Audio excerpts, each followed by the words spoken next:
This whole thing is infested.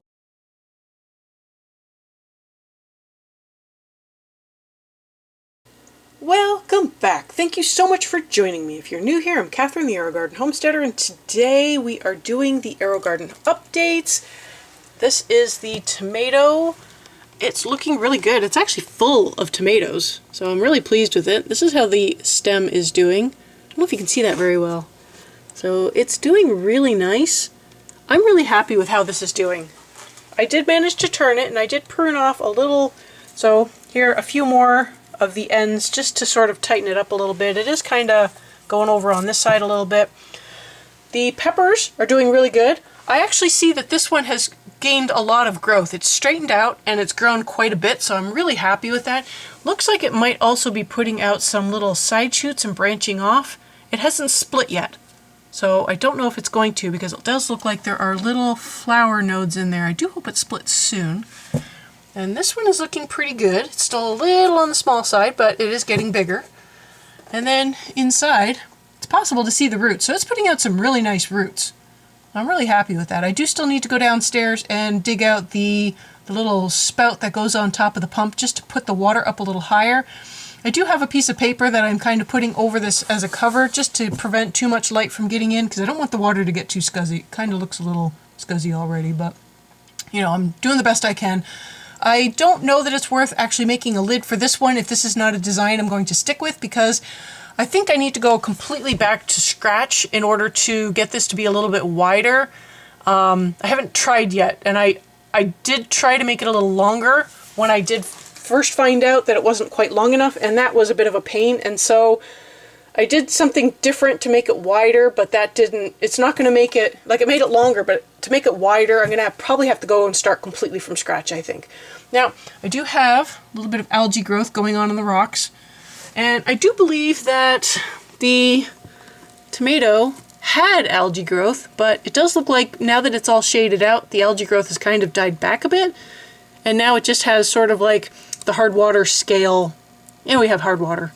So it's it does pick up a little bit of that sort of scale on the stones. I don't know how well that'll clean off, but at least they're reusable. So yeah, eventually I think that the pepper plant will shade this out and that will eventually go away. It does not seem to be transferring to the water, but it's, you can see that it is wet. And I could probably put more rocks on top. This one could probably handle a few more rocks. This one does look like it's got enough. And the ones that are sticking out, they're not as wet, and so they are kind of staying a little bit less mossy or less green. So yeah, no, they're really good. They're looking really good. I think I am going to probably have to move this bounty soon, because this one is starting to get to the point where I might need to think about putting the light up in another couple weeks. So, but I think I have a location for it.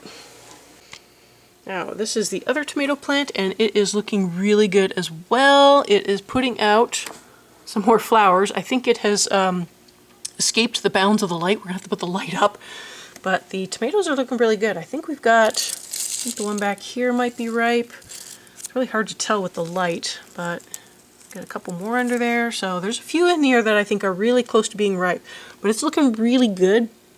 I still don't know if I'm gonna have trouble getting it out of that pot, but that's a story for another time. But yeah, no, it's looking really good, and I'm really happy with how it's turning out. And the bean experiment. I finally had to take it apart and pull everything out and get it all cleaned up, and I will have some footage showing you about what was going on, but I did find out that cotton balls, like the peat sponges, will attract fungus as gnats, and they will be able to breed in those. So I was a little disappointed in that, but it makes sense. And so not only did I have spider mites, but we did bring in a plant from outdoors. We repotted it. I thought that was enough. I didn't use boiling water to wet my soil, and I guess that was my mistake.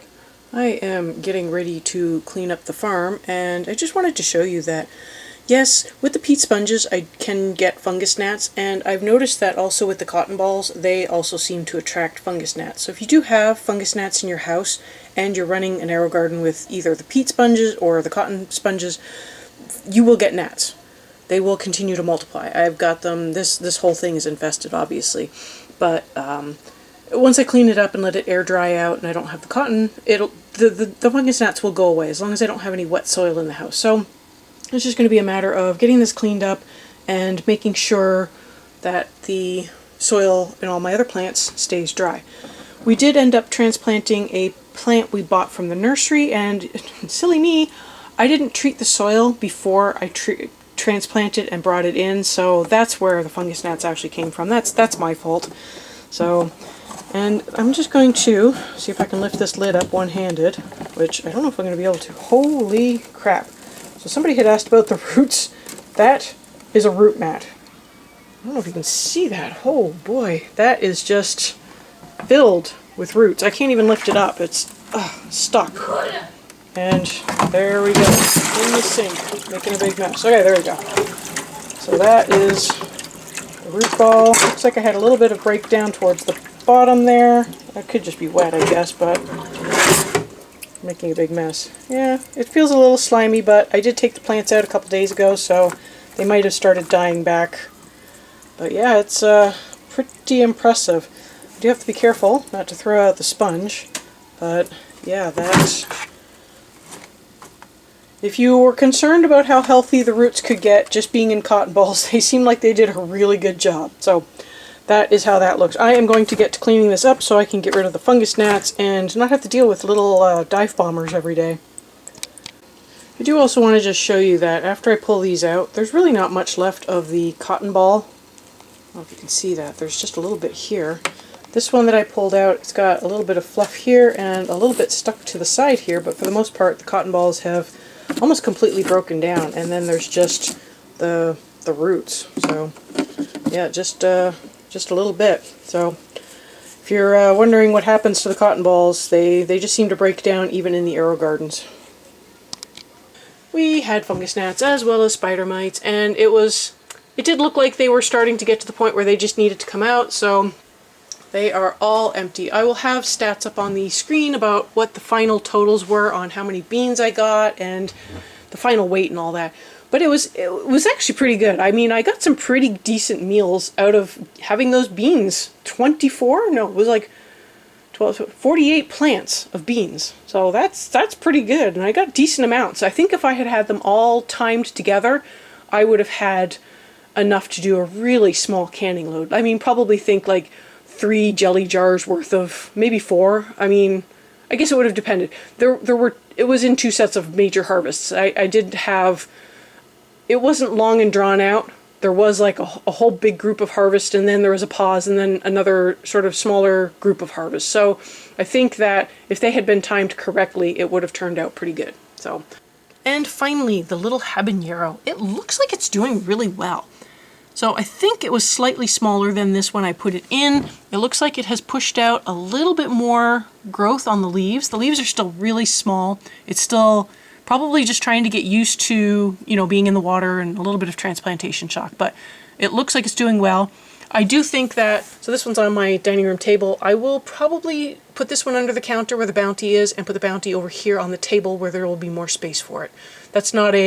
I'm not worried about doing that right now. I've probably got a couple of weeks on that, so I'll probably wait until the water level on the bounty gets a little lower, and then it'll be a little lighter to pick up and move around. So that is where all of these stand. I am really pleased with how this one's turning out right now. The deck is nice, the pot's staying in nicely, the plant is doing well, which is key. So as long as the plant does well, I will be able to see how the pepper plant does over time.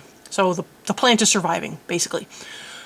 So I hope you found this video useful. Thank you so much for joining me. I will have some videos up at the end that you might also enjoy, and I will see you next time on the Aerogarden Homestead.